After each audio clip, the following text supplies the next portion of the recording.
Who's not a fit? I know when we were talking before we hit record here, there's certain types of companies or campaigns that are just not a fit at all. It comes in many shapes and sizes. The first thing is price over merit. If they expect a Costa Rican agent to work for offshore prices in Philippines and India, what would happen is no one would accept that offer and I couldn't be able to scale and fill that campaign. Secondly, a lot of my potential clients may not understand the Costa Rican labor laws. So there are certain expectations in the United States that we just cannot fulfill here.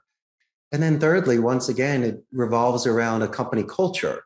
I do agree in motivation. I grew up in Philadelphia, so I can take a punch. But a certain sort of vocabulary, tone, or something that may be effective in the United States might be offensive here in Costa Rica. So we just have to make sure that we lay out certain parameters and boundaries and expectations initially, so there's no surprises with my clients.